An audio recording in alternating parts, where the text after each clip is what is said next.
Generalmente, cuando pensamos en la idea de golpe de Estado, lo asociamos a uniformes militares, marchas, botas. Sin embargo, en los últimos tiempos, los golpes han tenido otros adjetivos, por lo menos en América Latina. Hoy estamos en Cara y Seca con Amílcar Salas Oroños, que hace más de una década viene estudiando la política brasilera, la política de la séptima economía mundial, sin duda el país más importante de la región, que ha sufrido un golpe de Estado, con diferentes adjetivos, Amílcar, ¿no? Al sustantivo golpe se le han puesto golpe blando, golpe institucional, golpe parlamentario.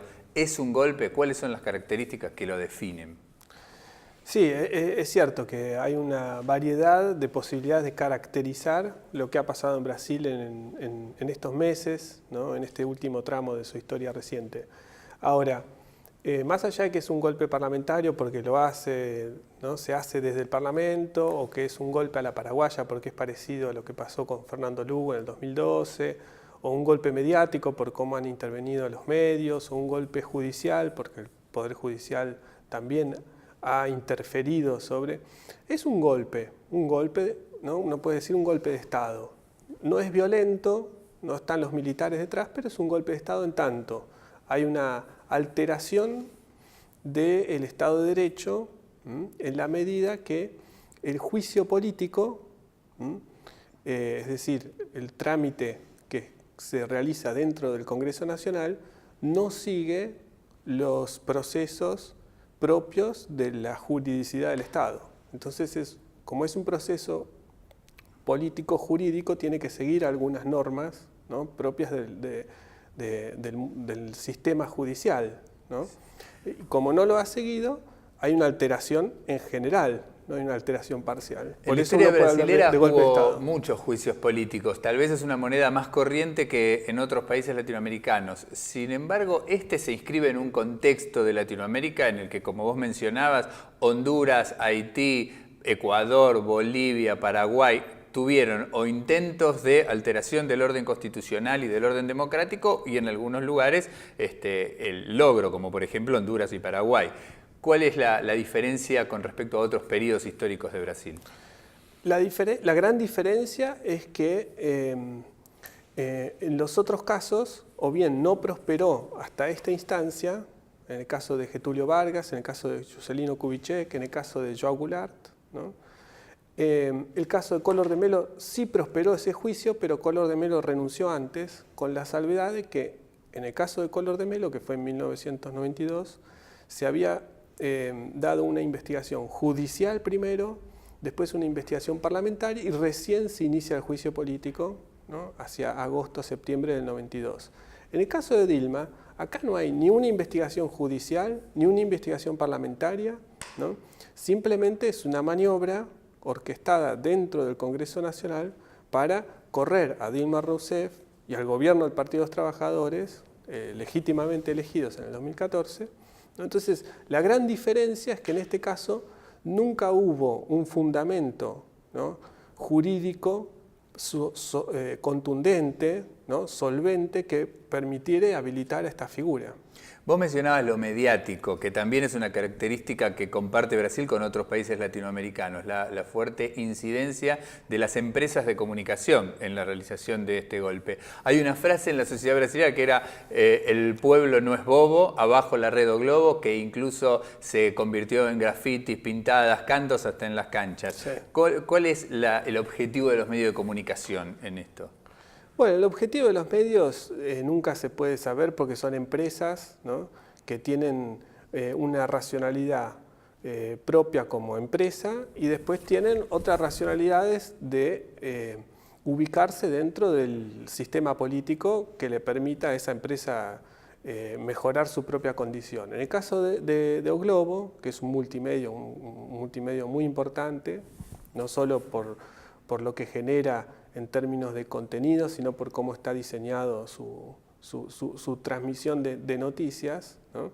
Ha tenido una incidencia muy fuerte en todo este proceso, como decía, con cierto grado de nulidad de juicio político y por lo tanto golpe. Bueno, la red O Globo en general, su periódico, sus canales, sus radios, etcétera, han sido un soporte muy importante para que esto que se dio en el Parlamento pueda suceder. Te doy un ejemplo claro.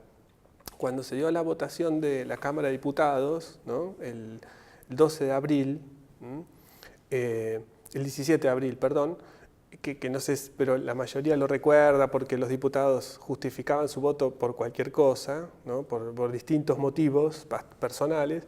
Ese día había fecha de fútbol brasilero, ¿no? Bueno, la Red do Globo suspendió, que tiene el monopolio de la transmisión de los partidos, suspendió la fecha del fútbol para hacer una especie de cadena nacional durante todo ese domingo y transmitir muy sesgadamente, ¿no? Pues solo ponía al aire cuando había algún diputado que votaba... Los votos en contra los de votos Dilma en Rousseff, contra, que parecía como que la proporción era 20-1. Y cuando hablaba alguno que estaba a favor de Dilma, pasaban al estudio y colocaban a algún analista que redondeara la idea. Entonces, Red do Globo tuvo, ¿no? en varios momentos puntuales, ¿no?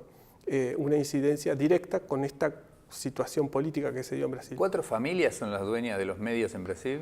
Sí, los Mesquita del estado de San Pablo, los Frías de la Folha de San Pablo, los Mariño, que son los dueños del Multimedio Globo, y esa revista inefable que es Bella, que es de los Civita. Son 4 familias, ¿no? Grupos importantes mediáticos, porque esos son los principales productos, pero después están todos combinados. Hay una propiedad de los medios de comunicación muy concentrada en Brasil.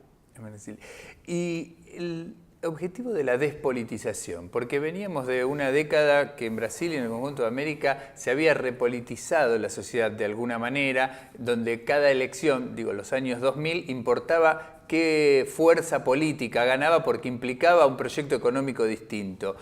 ¿Cuál es el objetivo en términos de despolitización que tienen los medios? Demostrar que toda la política es corrupta, no sirve, está lejos de los intereses del pueblo, etcétera.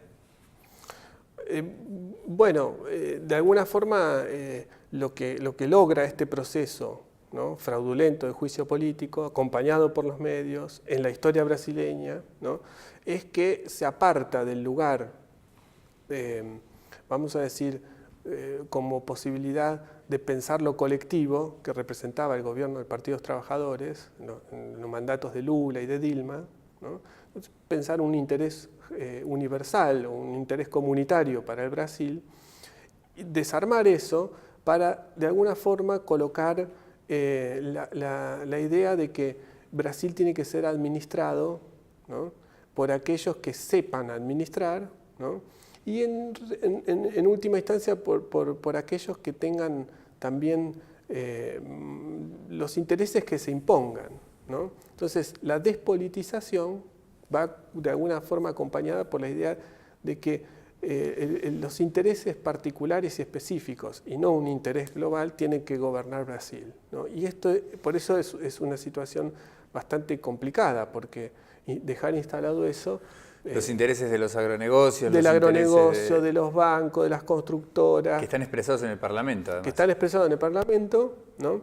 Pero que con el gobierno de Temer y con el gobierno de estos sectores, no tienen esa mirada general para la sociedad brasileña, que eso había sido una gran victoria, y que el Partido de los Trabajadores y Lula y Dilma llegaran, porque precisamente fue lo que permitió incorporar al presupuesto, que es la expresión de esa cuestión más universal, en el presupuesto colocar, ¿no?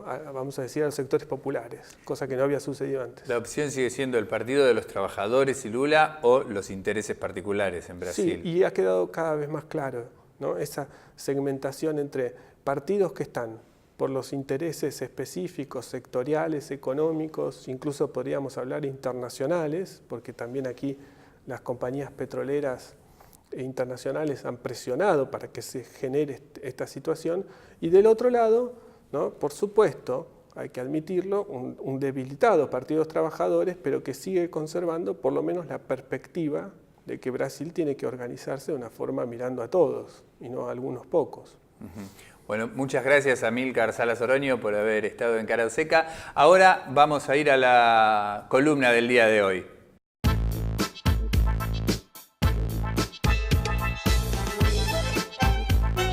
La importancia de la Amazonia está dada no solamente porque es una de las mayores reservas de agua dulce del planeta, el río Amazonas con sus más de 1000 afluentes, encierran el 25% del agua de todo el mundo, sino también porque es la mayor fuente de biodiversidad y además es rica en minerales altamente estratégicos y en hidrocarburos.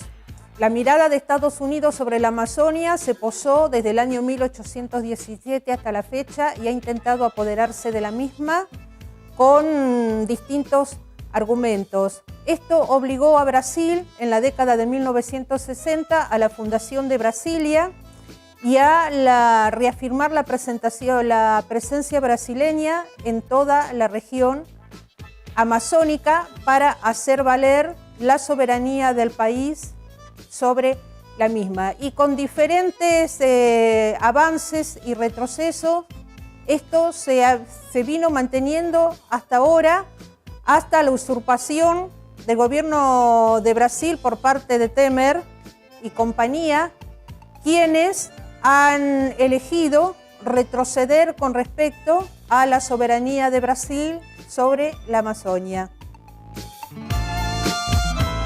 Agradecemos al columnista del día de hoy y a nuestro entrevistado, Amílcar Salas Oroño, que nos ha ayudado a pintar el panorama de Brasil, de la séptima economía mundial, del país más importante de Latinoamérica, dividido hoy, con una grieta hoy, entre un presidente que no puede salir a la calle, un presidente de hecho como Temer, y el Partido de los Trabajadores, con Lula, alguien que sigue siendo el político con mayor imagen de Brasil.